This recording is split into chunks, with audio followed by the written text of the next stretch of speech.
Welcome to the FY2023 pre-application information session for the Strengthening Culturally Specific Campus Approaches to Address Domestic Violence, Dating Violence, Sexual Assault, and Stalking Initiative. My name again is Kimberly Schamberger, and I am a Grant Management Specialist, a member of the campus unit. The purpose of the pre-application information session is to highlight a few key points in the solicitation. However, it is not the intent, nor is there sufficient time to go over every aspect of the solicitation. Before we begin, I would like to introduce my team. Our supervisor is Associate Director Darlene Johnson. The Grant Management Specialists on the campus unit are Jessica Neal, Veronica Marut, Maria Cristina Pacheco Acala, and myself, Kimberly Schamberger. We also have our wonderful support staff, Essence Dickens, who is our Grant Administrative Specialist. A colleague with all of our grant financial expertise, Michael Sterling, will also join us today. So, the agenda for this session is to cover eligibility requirements, key submission information and deadlines, program information, including requirements, federal award information, application components, and tips for submissions. The Strengthening Culturally Specific Campus, which we call for short CSC, approaches to address domestic violence, dating violence, sexual assault, and stalking initiative, known as CSC, is authorized by the 34th statute and part of the grants to reduce domestic violence, dating violence, sexual assault, and stalking on campus program. The campus program encourages institutions of higher education to develop and strengthen effective security and investigation strategies to combat domestic violence, dating violence, sexual assault, and stalking on campus. Develop and strengthen victim services in cases involving such as on campus to develop and strengthen prevention education and awareness programs. By statute, the campus program must ensure the equitable distribution of grants to tribal colleges and universities, historically Black colleges and universities, and as a result of the FY 2022 Violence Against Women Act reauthorization, a new set aside of 10% is designed for HBCUs. In addition, the FY22 Consolidated Appropriations Act created a 50% set aside for HBCUs, TCUs, and Hispanic serving institutions. To support HBCUs, HSIs, and TCUs in strengthening an institutional response to domestic violence, dating violence, sexual assault, and stalking, OVW launched this CSC initiative. Our acting director, Allison Randall, states that one of OVW's top priorities is to improve our outreach and services to underserved communities. We recognize that HBCUs, HSIs, and TCUs face the unique challenges and issues in preventing and responding to campuses' violence, and we're honored to work with grantees in 2023 in the years to come to support survivors. Before we begin, remember that all applicants are responsible for reading the FY 2023 Strengthening Culturally Specific Campus Approaches to Address Domestic Violence, Dating Violence, Sexual Assault, and Stalking Initiative, CSC Initiative, and the OVW Solicitation Companion Guide, To ensure that a complete application is submitted, OVW staff cannot comment on the quality of the applicant's proposed project or provide any information outside of what is included in the solicitation. However, campus unit staff will be available to respond to questions about the application requirements throughout the period of the solicitation while it is open. Please feel free to send any questions to the campus mailbox at ovw.culturallyspecificcampus@usdoj.gov. At the end of the pre-app call, this PowerPoint and script will be available on OVW's website, and a link to the recorded webinar will be available approximately 10 days. Materials will be posted in both English and Spanish once translated. It is helpful to have the CSC initiative solicitation in front of you as a point of reference or to take notes during this information session. There is a lot of information we are going to cover, so we will stop periodically to allow questions. However, there will be moments when we'll move on to ensure all information gets covered before the end of the session. We may be unable to address all the information included in the PowerPoint. However, all the slides will be posted for your reference. We ask that you submit all questions in the chat box to ensure we can capture all your questions. We will read the questions aloud so all applicants know what questions are being responded to. We will also try not to repeat the question if it has already been answered. So your attention to the questions and answers are important. Lastly, please be patient and don't jump ahead to ask questions that have already been covered, as we have lots of information to share. So there will be opportunities to ask questions towards the end. Let's begin discussing who is eligible to applying for grant funding. Eligibility is mentioned on the cover of the solicitation, as well as on page 11. Eligibility for the CSC initiative is limited for institutions of higher education and are Hispanic serving institutions, historically Black colleges and universities, and tribal colleges and universities. If you are an emerging institution, then the campus is not eligible. Other minority serving institutions are not eligible for funding. Institutions that are not one of these three types are not eligible. All applicants under the CSC initiative must submit at least 2 certification letters. The letters must be submitted on institution letterhead, signed, and dated by the highest authorizing official for the institution.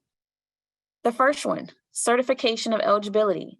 All applicants must certify in writing that they are following Section 485 of the Higher Education Act of 1965, that as amended, which requires that all eligible institutions of higher education collect and report certain types of information about campuses, crime statistics, and campus police policies for their respective campuses. The second one, certification and statutory minimum requirements. All applicants must certify that they have knowledge of and are committed to the full implementation of each of the statutory minimum requirements of the campus program. Sample certification of eligibility and sample for certification of statutory minimum requirements can be found on the OVW website. If the applicant proposes to provide legal assistance services as part of victim services, they also need to submit a delivery of legal assistance certification. The signed certification letters must be uploaded as separate attachments in Just Grants. Failure to provide the required certifications and include incorrect signatures will disqualify an application for further consideration. Required partnerships. All applicants are required to partner with a wide variety of departments, offices, and organizations within the institution of higher education, and submit the IMOU as part of the application. At a minimum, these partners must include the higher institution education's president or designee, student affairs administrators, Clery Act compliance officers and campus security authorities, campus-based victim service providers, if applicable, campus law enforcement or public safety personnel, campus housing authorities, if applicable, campus disciplinary board members, disciplinary process investigators and adjudicators, and or hearing officers. Ensuring strategic partnerships is a critical piece to ensuring there's a collection of commitment to building the institutional capacity to address domestic violence, dating violence, sexual assault, and stalking. Establishing a coordinated community response is one of the minimum requirements, and having a strong foundation that is diverse, that plays a critical role in response and decision-making as it relates to the respondings of the 4 crimes. Next slide. Here we will discuss key submission information, deadlines, and registration. Applications are due by 9 p.m. Eastern Time on Tuesday, May 2nd, 2023. OVW will not accept late submissions except under limited circumstances as described on page 37 and 38 of the solicitation. In addition to the application due date, there are other important deadlines that affect your ability to submit an application. The cover of the solicitation provides information on registering. Registration includes registering with the System for Award Management and grants.gov systems. Also, registering with Just Grants. All applications must first register with SAM and Just Grants by April 3rd, 2023. Organizations must update or renew their SAM registration at least once a year to maintain an active status. Second, applicants must register, if you haven't already registered in Just Grants, the entity administrator and the application submitter with Just Grants as before the Just Grants deadline.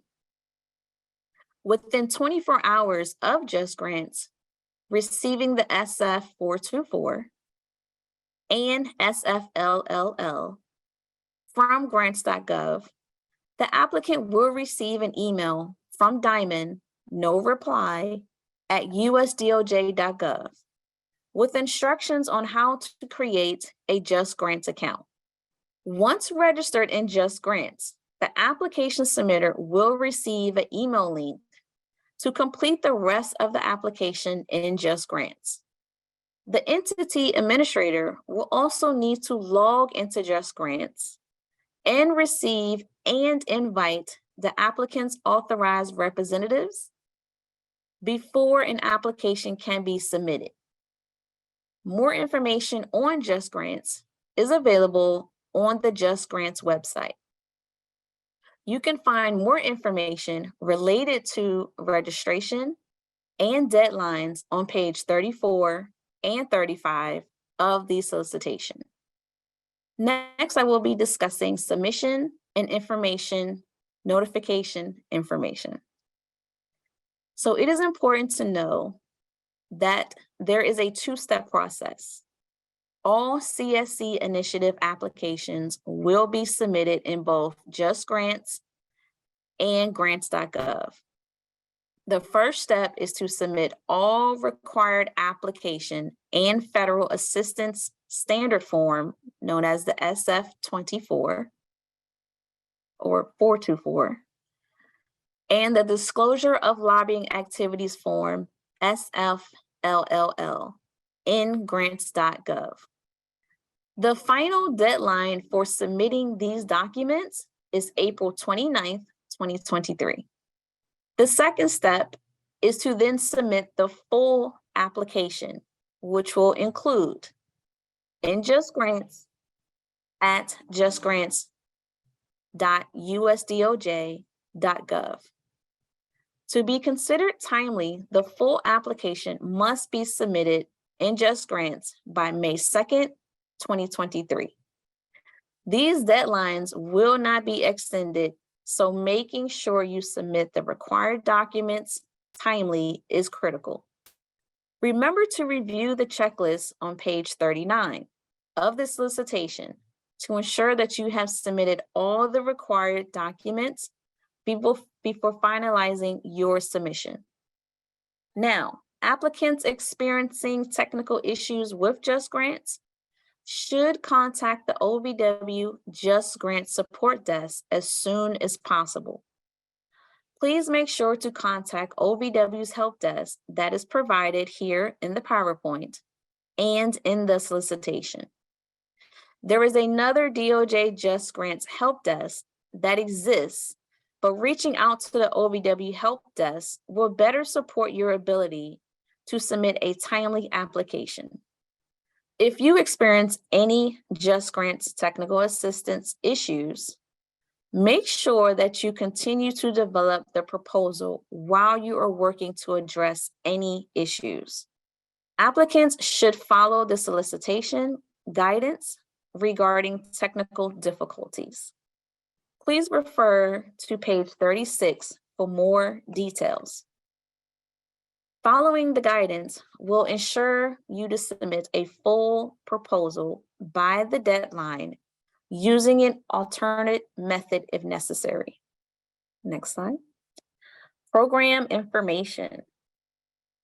Now we will discuss the programmatic areas of the CSC initiative.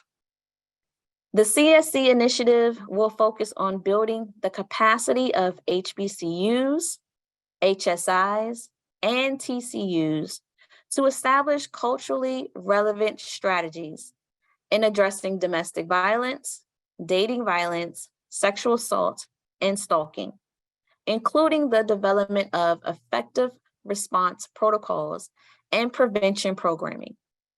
Purpose areas. The CSC initiative has 13 purpose areas listed on pages 7, 8, and 9 of the solicitation. All applicants must select at least one purpose area in their submission. Please note that purpose areas 4, 6, and 7 have additional requirements. If an applicant chooses to provide legal assistance under the purpose area 4, then they are required to submit the delivery of legal assistance certification. Purpose areas 6 and 7 cannot make up most of the budget or project activities. Since the goal of the program is to build the institutional capacity to provide comprehensive approaches of these crimes, these purpose areas cannot be the only selected purpose areas.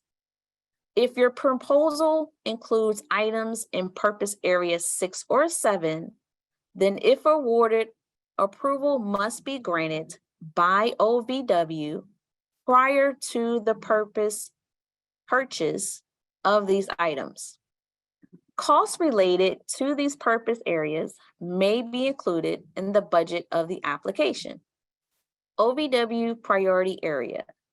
Information regarding the FY 2023 OVW priority area for the CSC initiative can be found on page 9 of the solicitation. The selection of the priority area is optional for an applicant. Should you choose to select this priority area, then your application will be assessed based on the extent to which you meet it. Please be certain that you have reviewed the requirements of the priority area and that your project narrative, the budget, and MOU adequately address this. Many applicants simply repeat what is written in the solicitation and thus don't receive priority consideration due to the lack of details provided.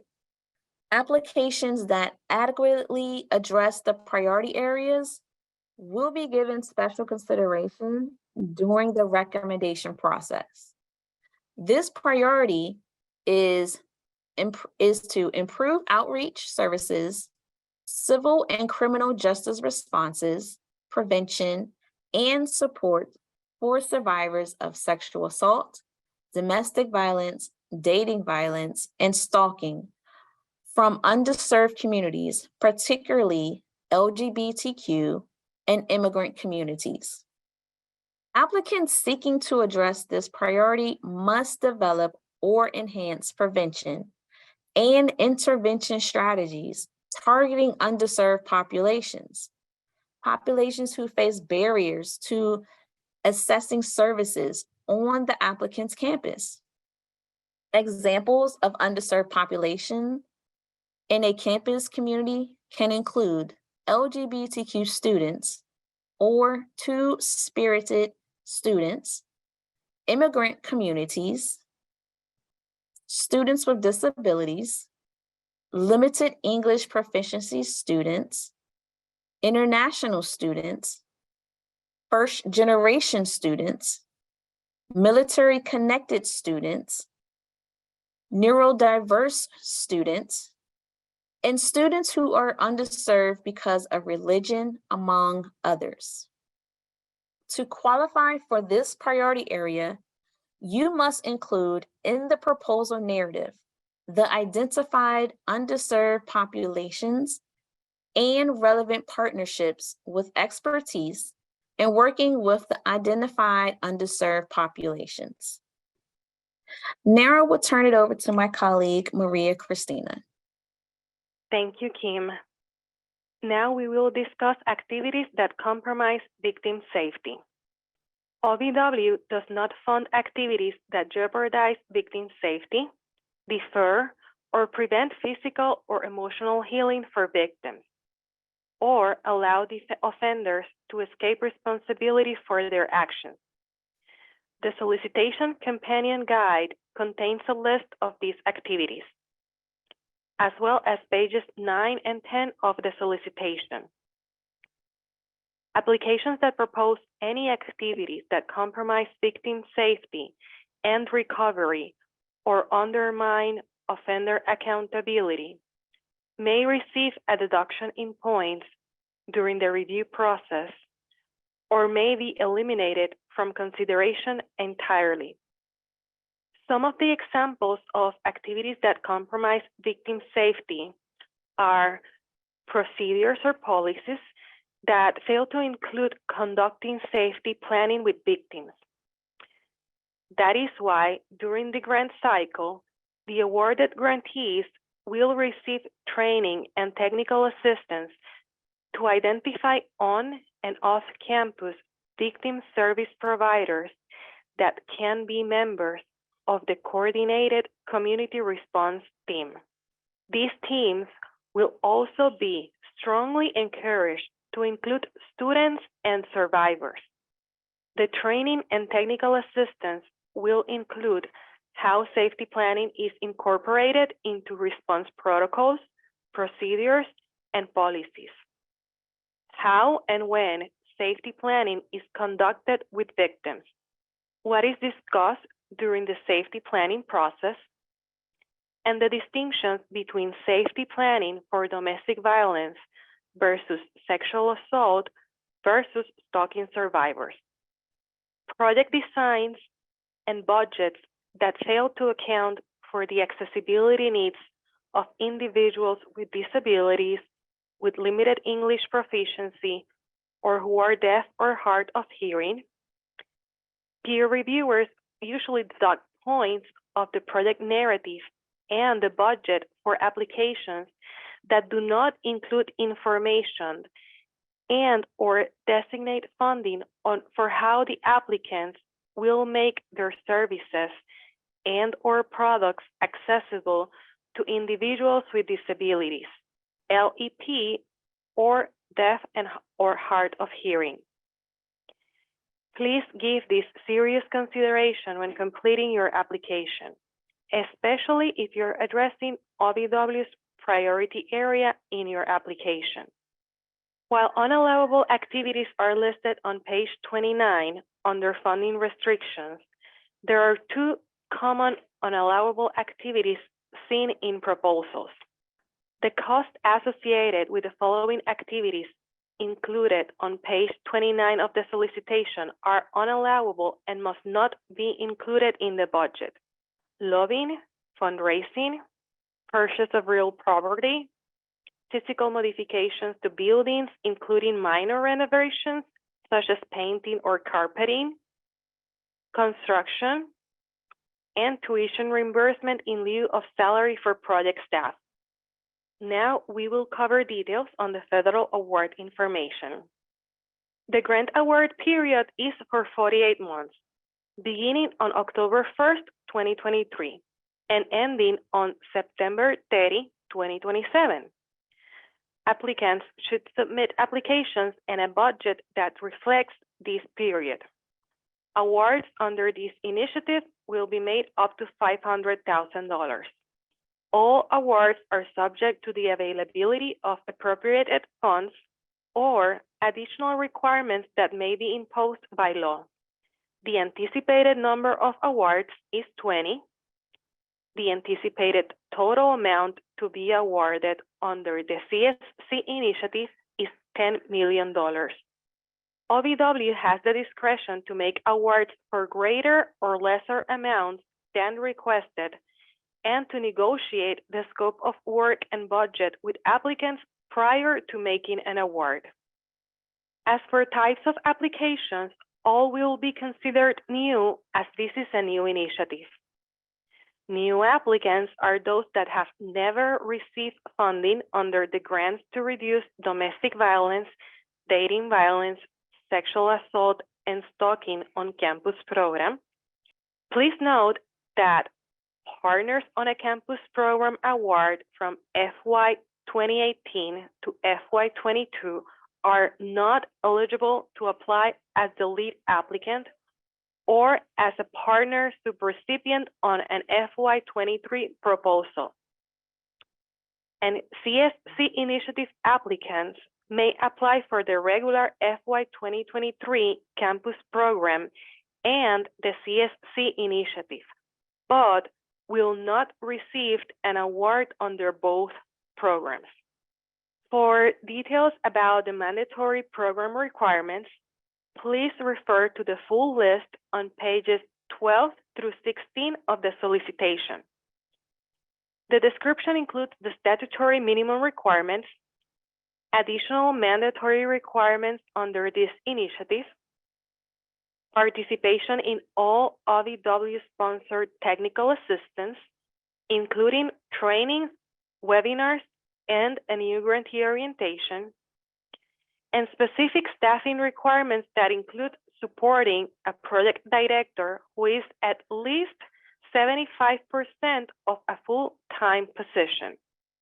All the requirements must be completed by all applicants under the cycle of the CSC initiative during their grant cycle under this program. All grantees will receive free culturally responsive training and technical assistance provided by national experts in the field of campus and or addressing domestic violence, dating violence, sexual assault, and stalking. The training and technical assistance will consider the intersections and historical context as to how communities uniquely respond to the crimes, how response and support to survivors can include non-traditional healing strategies and family traditions, understand how trauma informs the process, and ensure survivors' autonomy, explore accessibility, engagement, outreach efforts from campus personnel to include student-specific populations in campus efforts, understand how the distinctions among students and how it shapes their experience and resources. For example, Afro-Caribbean, Afro-Latinos, Latinos born in the States, limited English proficiency, disabilities, LGBTQI+. And understand the intersections of faith and experiencing or seeking services for dating violence, domestic violence, sexual assault, and stalking, amongst others. If awarded, applicants will be required to engage in an intensive, structured process to build the infrastructure to create a comprehensive program to address domestic violence, dating violence, sexual assault, and stalking on campus that is grounded in cultural specific strategies. The first mandatory requirement is to create a coordinated community response. It will be an approach to address domestic violence, dating violence, sexual assault, and stalking on campus, which includes, at a minimum, a coordinated community response team. A CCR team is a multidisciplinary team of campus and community partners who meet regularly to assess, plan, and monitor campus prevention and response efforts.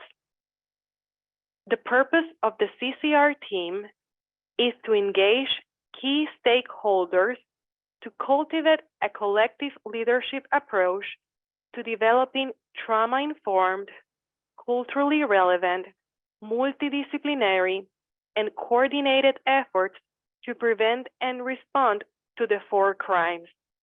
The second mandatory requirement is to establish a mandatory prevention education program about domestic violence, dating violence, sexual assault, and stalking for all students. The program must focus on the crimes and needs to be inclusive and tailored to address the diverse needs of the campus culturally specific student population.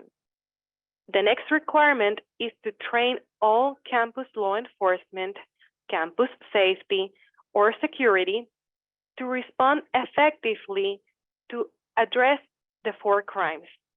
The last mandatory statutory requirement is to train all the participants of the resolution process, including the disciplinary board, the Title IX coordinator's office, the student conduct office, to respond effectively to situations involving domestic violence, dating violence, sexual assault, or stalking. Next slide. Additional mandatory requirements are described on pages 13 and 14 of the solicitation. By the end of the project, we want to provide comprehensive, confidential victim services and advocacy either through an off-campus victim service provider that is part of your coordinated community response team, or through the development of a campus-based victim services program. If an applicant anticipates a need to develop a campus-based victim services program, then it should allocate 20% of its budget to develop these services. On-campus counseling services alone do not meet the requirement to provide comprehensive victim services either on or off campus. Collection and reporting of performance indicators, development of an action plan that provides concrete activities to build the grantee's infrastructure to establish a culturally specific program grounded in culturally relevant strategies, and the institution's designated financial point of contact must complete the Department of Justice grants financial management online training, if not completed in the last 2 years, and then submit the corresponding evidence in Just Grants. So the summary data sheet should be 1 to 4 pages in length, single or double-spaced. The summary data sheet does not count towards the 15-page limit for the proposal narrative. Several of the items below are required for every applicant for OVW funding and therefore may not be obviously relevant or specifically drafted for this initiative.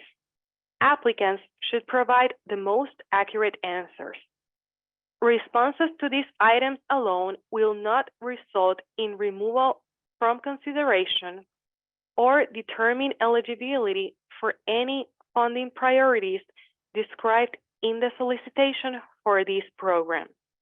The information is used during the initial review of the application. More information is available on pages 22 and 23 of the solicitation. The proposal narrative must include 2 sections, and it has a total value of 55 points. The purpose of the proposal should describe the campus community at large, including the main culturally specific population the applicant serves, based on the institution's designations, HBCU, HSI, or TCU, and the scope of the problem with regards to domestic violence, dating violence, sexual assault, and stalking.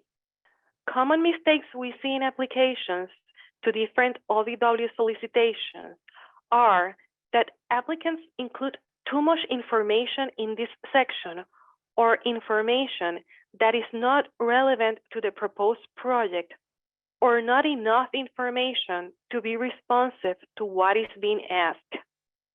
The who will implement the proposal must include information about the applicant's structure to support the initiative, including the experience and expertise of the staff that will supervise the project, the leadership and the departments that will support the initiative activities. This section also needs to identify the departments and/or community partners that will support project activities to ensure efforts are accessible to individuals with disabilities, individuals who are deaf or hard of hearing, and persons with limited English proficiency. The proposal narrative does not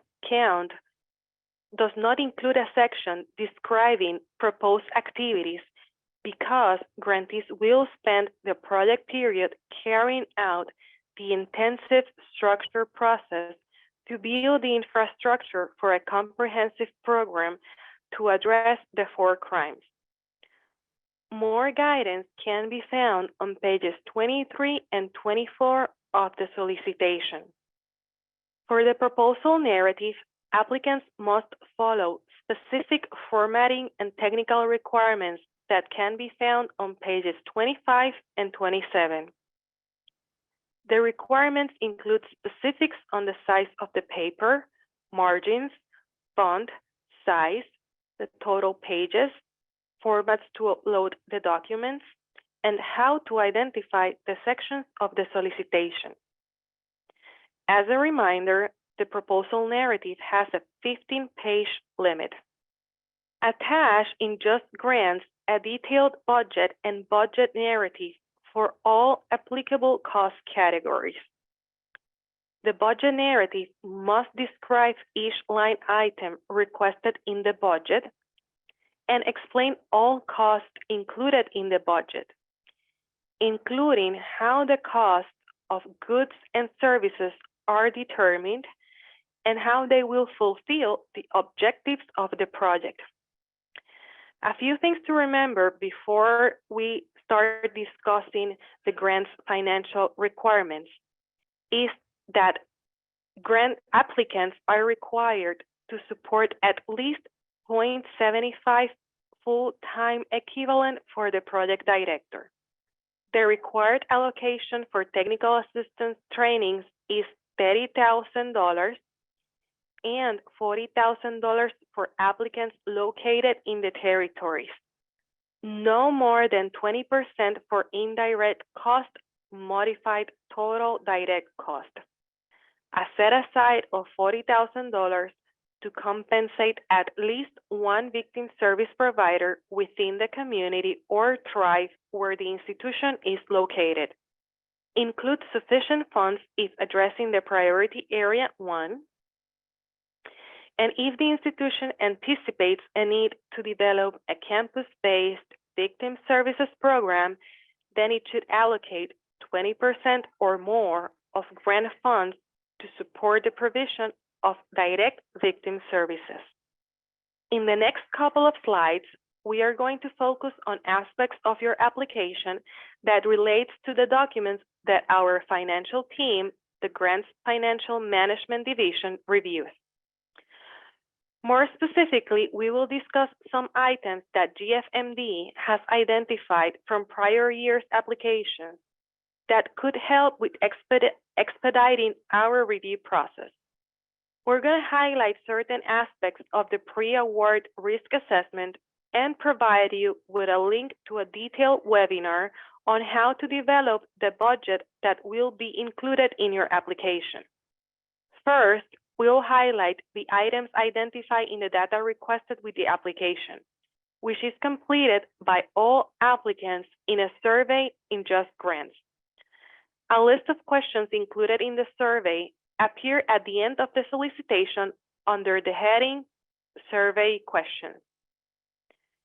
Applicants should click on the survey name, Pre-Award Risk Assessment, to access and complete the survey in Just Grants.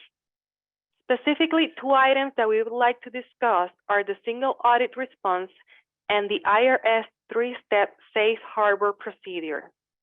OVW requests that all applicants provide a statement as to whether they have expended $750,000 or more in federal funds during their last fiscal year. However, GFMD is finding that applicants do not always include all of this information. Please ensure that this question is answered in its entirety on the data requested with the application survey. And that would be question number 3. Another item that we highlight from the solicitation is specific for nonprofit organizations. If you use the IRS 3-step safe harbor procedure to determine your executive's compensation, you are required to provide a disclosure letter. Page 15 of the solicitation provides further details and a link to a sample letter. Please note that there are 4 required parts of this disclosure letter. The sample letter provides the outlines for all 4 parts of the disclosure, so please be sure to follow the sample and provide a response to each of the 4 pieces. The next item we'd like to discuss is the pre-award assessment survey, which assists GFMD during their pre-award risk assessment review for all the applications. Each applicant must prepare to respond to all the questions, and each question has multiple parts. GFMD has noticed from prior years that applicants do not always fully answer all parts of the question, which in turn requires GFMD to reach out to the applicant and which may delay funding decisions. Some of the most common issues that we've encountered have been, for example, question number 2, where the applicant indicates that they do indeed have internal policies, but they don't provide a brief list of topics covered in the policies and procedures. On question number 3, some applicants fail to provide a brief summary of the organization's process for tracking expenditures, and more specifically, whether or not it tracks budget versus actual expenditures. These are just a few examples, but in general, please make sure that you read each piece of each question and provide a full and comprehensive response. This next slide will quickly highlight some resources that are available as you're creating the budget to be submitted with your application. Over the last couple of years, the GFMD has developed a detailed webinar presentation on how to develop a budget to be submitted with OVW applications. This presentation addresses some of the challenges that you may face with your budgets and provides some insight on OVW's review process. The webinar can be found at the link on this slide. Additionally, the Just Grants page has resources on completing the web-based budget in Just Grants. Next up is the uniform guidance, which can be found at 2 CFR 200. You can use your favorite search engine for this one. And other resources include the DOJ Financial Guide and the solicitation, the CSC solicitation itself. We know this is a lot of information to process, so if you have questions about GFMD or any of the information disclosed in these last couple of slides, please feel free to contact the GFMD help desk, and I'll share their number and email in the chat. And now I'll pass it back to Kim. Thank you, Maria Cristina. So now as we discuss the Memorandum of Understanding, for purposes of this solicitation, the IMOU is a document which represents a partnership with different departments, offices, and entities within the institution of higher education. See the mandatory initiative requirements section of this solicitation. The applicant must provide an IMOU that is current, dated during the development of the proposal, which includes signatures, titles, and dates from all partners. The IMOU must be a single document.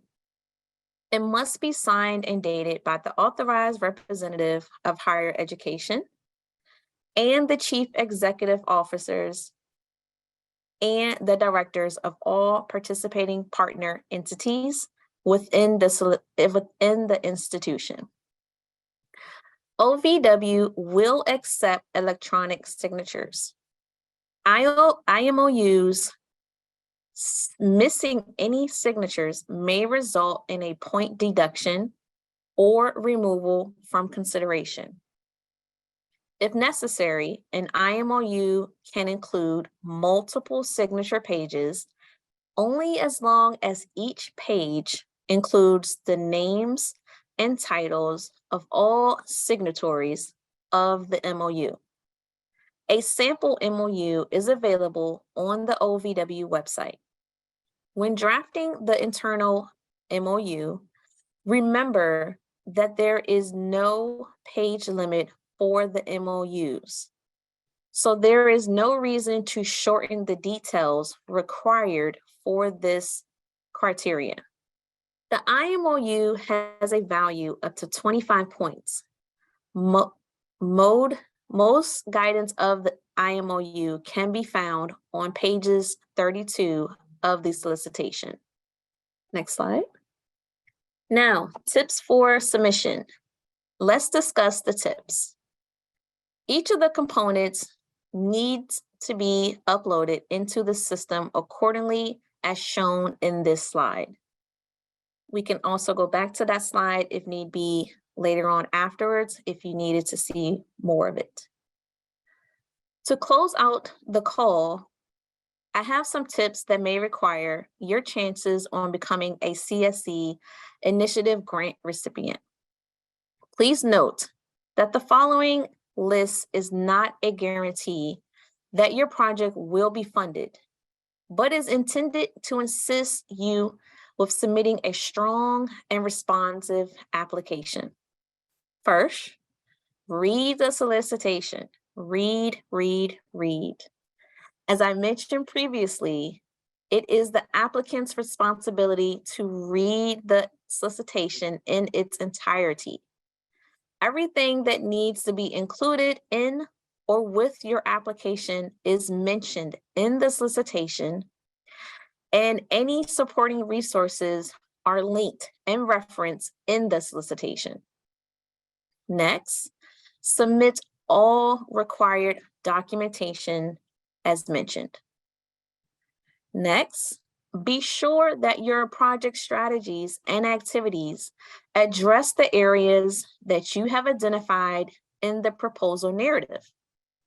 A strong application is focused on the crimes, the campus needs, and the populations that will be served. It is okay for projects to focus on one crime. It does not increase your chances of being awarded a grant, but stating that you will address every crime if your project narrative only provides information on how you will address sexual assault. Use the application checklist on page 43 of the solicitation. The checklist will help you ensure that all required documents are included in your application when you begin the submission process. OVW will not reach out for any missing documents nor review documents outside of the final Just Grant submission unless you are approved to submit the application via an alternate method. As well, once you submit an application in Just Grants, you cannot submit another one. Allow plenty of time to gather the required information. To avoid any possibility of missing the submission deadline, submit your application as far in advance of the deadline as possible. Technical issues may arise, and number of individuals seeking assistance from Just Grants increases on and near submission dates. Make your application as easy to read and follow for all the reviewers. One way to assist with review is to use the heading and subheading titles that are listed in the solicitation for each section. Be sure the application responses to the program requirements and expectations are complete and clearly written. Avoid or limit the use of acronyms. Remember that the reviewers are not familiar with your campus and will not be familiar with the acronyms that your campuses or project partners may use. Print out the application before submitting it to ensure appropriate formatting and adherence to page limit requirements. Also, number the pages in your application. This will also help the reviewer track and ensure you are following the solicitation formatting and instructions. If your name and contact information is listed as the POC, please monitor your inbox. There are times that Just Grants and grants.gov may reject your application, and you will need to make sure you are getting those alerts. Next slide. If you have any questions that we have not addressed during this call, please feel free to send an email to ovw.culturallyspecificcampus@usdoj.gov. If you have questions regarding the budget, you may send an email to ovw www.jgfmd@usdoj.gov. I want to thank you so much for your time today and thank you for your interest in the CSC initiative. Now we will open for any questions. Please remember to send your questions via the chat box. You may verbally ask your questions by raising your hand using the reaction icon at the bottom of your screen. Hello, this is LaTanisha Lewis speaking. I am going to be the person that will be reading the questions aloud and allow Kimberly and Maria Christina to answer them. So the first question I see, or first statement in the chat, says, "Can we see your other tips?" Was that referring to the tips about grant writing and submission? Yes? I think so. Yes, I can share those in the chat soon. The next question was, you gave a full description of what a safety plan should include, but the narrative does not have a question related to safety planning. How, where should we address that in the narrative? This is Maria Cristina speaking.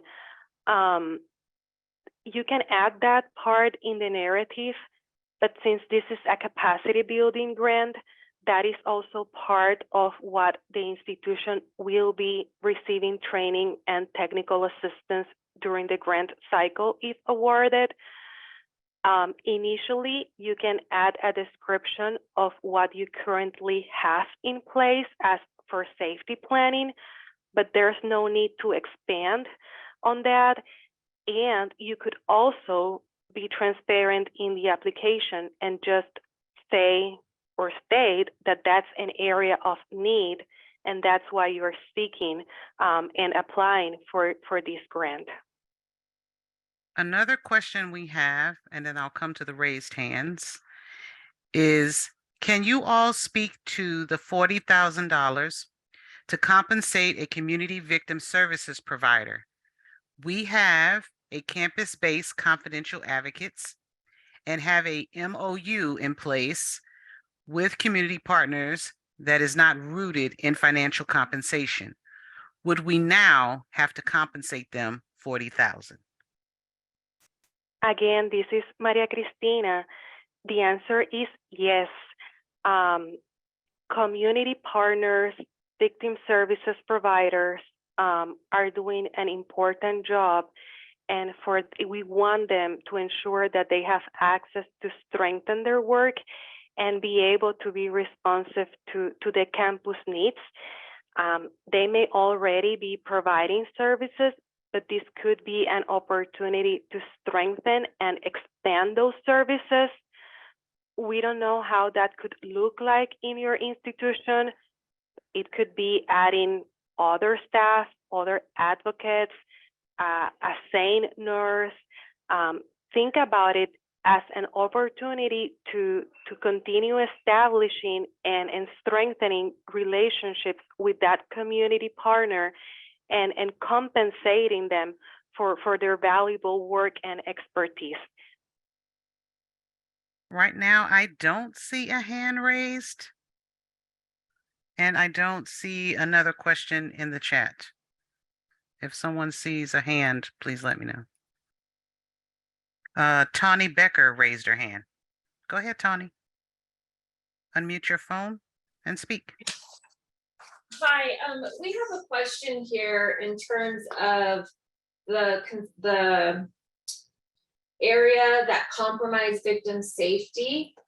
One of the procedures says that such as procedures or policies that offer changes such as academic or housing to student victims without exploring the imposition of similar changes on accused students. And our Title IX officer says that the legislation as it's written now won't allow for that to happen, meaning that we are not allowed to make those accommodations or look for accommodations for accused students. Do you have any advice on how to address that? Tawny, are you asking to address this in your proposal or in your activities? Yes, the in grant. in our proposal, because we're restricted by Title IX legislation as of now to not do that. And so we're just wondering how, we don't want points deducted from our application. So we're just wondering how we address that in our application. I think you'll have to say that based on your Title IX law or something that's happening in your state legislation. I think you'll have to explain that to us. Okay, okay, thank you. Just don't assume we know it, right? Because every Okay. state and institution is different. So you'd have to explain it to us. Explain, and then we can provide that legislation that shows that we're not allowed at this point. Okay. We don't need the legislation. Just explain it for now. Okay, thank you. And I say that because we won't look at the legislation. So don't submit something we won't look at. All right, I thought I saw another hand. If you have your hand raised, please unmute your mic and speak. I'm not sure who it was though. Laddie, there is another question in the chat. Yes, but there were two hands raised. All right, I'll go to Oh. the questions. All right, so for questions, there's several. All right. I think this is from Kelly. Will formerly incarcerated persons qualify as underserved? We have a large population. This is Maria Cristina. The answer is yes. Each institution knows best your campus culture, your historically marginalized populations. We don't know that, but if that's your underserved population and large population, then yes. Tell us your story, your need, and what you're thinking that could be helpful to address, the grant with them, to educate and provide them with services around the 4 crimes. Another question is, could the project use the $40,000 set aside for victim services to increase the project director's position above 75%, potentially to full-time? If, say, 25% of the position is housed with or assigned to the victim services provider to run or coordinate the domestic violence victim services. Kim, do you want to answer or do you want me to? I can try. It is required to keep them at the 75. So I stick, no. We do request that the project director works at least 75% full-time equivalent. We cannot combine the positions. The project director cannot provide victim services. Those are 2 separate roles, and we want to keep it that way due to confidentiality, other campus policies and procedures, and how to safeguard the safety of the people that we're serving with the grant. This is Latanisha speaking. I turned off my camera just so you guys can see Maria Cristina and Kimberly talking and not me. I don't see any additional questions in the chat right now. I don't know if there are any hands raised though. Tony, go ahead. Yeah. Thank you for letting us ask a couple more questions. To measure effectiveness, you mentioned going to a web page and looking up the information there for that. And I only saw a tab for the campus program. I didn't see something specific to this program. So I just wanted to check that that is the correct place to look. Yes, on our website, it should be under open solicitations. And you should see the program full name for strengthening the FY2023, strengthening culturally specific campus approaches to address domestic violence, dating violence, sexual assault, and stalking. It's separate from the campus program. So I was looking at the measure effectiveness piece. It was a separate place to go to, and there are all these circles with different programs. It only had the campus program, it didn't have this particular program. So I wasn't sure That- which website we look at.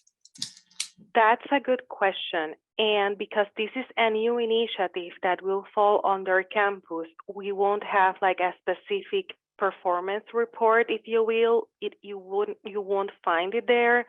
It is most likely that the applicants that receive funding under the CSC initiative will also use the reporting form for the campus program. So that would be the correct documents to look at to get a sense of that. The campus- Right. You may use as a reference the ones for the campus program. Okay, thank you for clarifying that. That's a good question. Thank you. This is Latanisha speaking. I don't see any additional questions in the chat. And I don't see another hand raised. Unless, Tawny, you got another question and you didn't put your hand down. I do have another question. Go for it. Thank you. Sorry, but we have a few questions. So must the applicant institution pay the services provider for culturally specific services?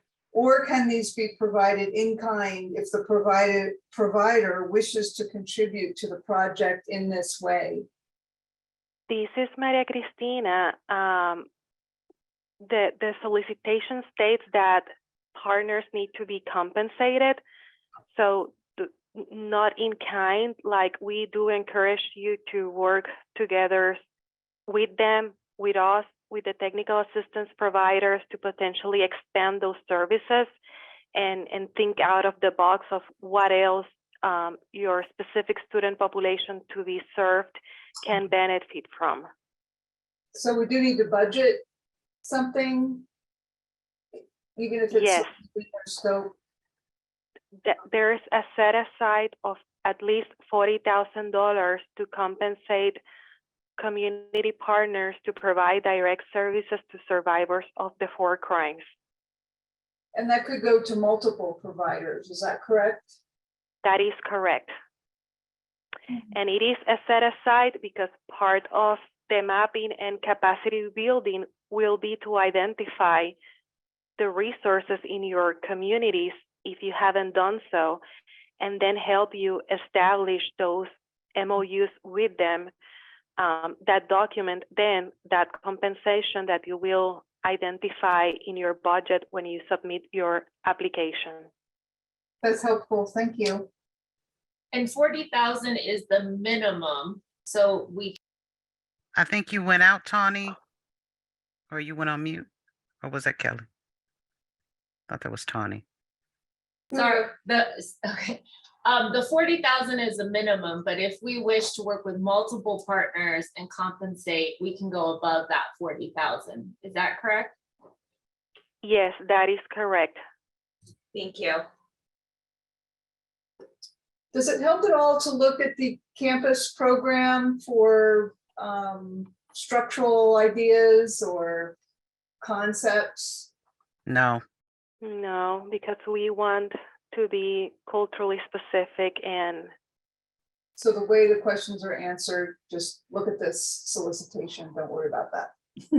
Yes, don't worry about the other one. Don't try to replicate the traditional campus one. Just tell us your story, your needs. What could this grant help you build capacity on, and what are the areas of opportunity to enhance that institutional response to the 4 crimes? Thank you very much. I see a hand raised from Kelly. You can open your mic. Yes, thank you. So when we're doing the budget and we have the 30,000 for OVW trainings, does that just include the internal partners? Because at this point we haven't identified external partners. Or do we simply say 10,000 is for external partners to be named later? Yes, you can mention that because you may not be sure, so that is fine. Okay, but we can just put in a bulk amount of like $10,000 for external partners and 20,000 for our internal folk. Yes. Thank you.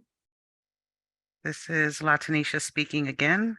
I do not see any additional hands, and I don't see any questions in the chat. All right, Kim or Maria Christina, I think if we have no other questions. Well, if there are no other questions, we want to thank you all for joining us for this first session for the CSC initiative. And again, if you have any more questions, please feel free to email the ovw.culturally-specific-campus@usdoj.gov, and one of us will get back to your questions as soon as we can. And thank you for joining us, and you all enjoy the rest of your day.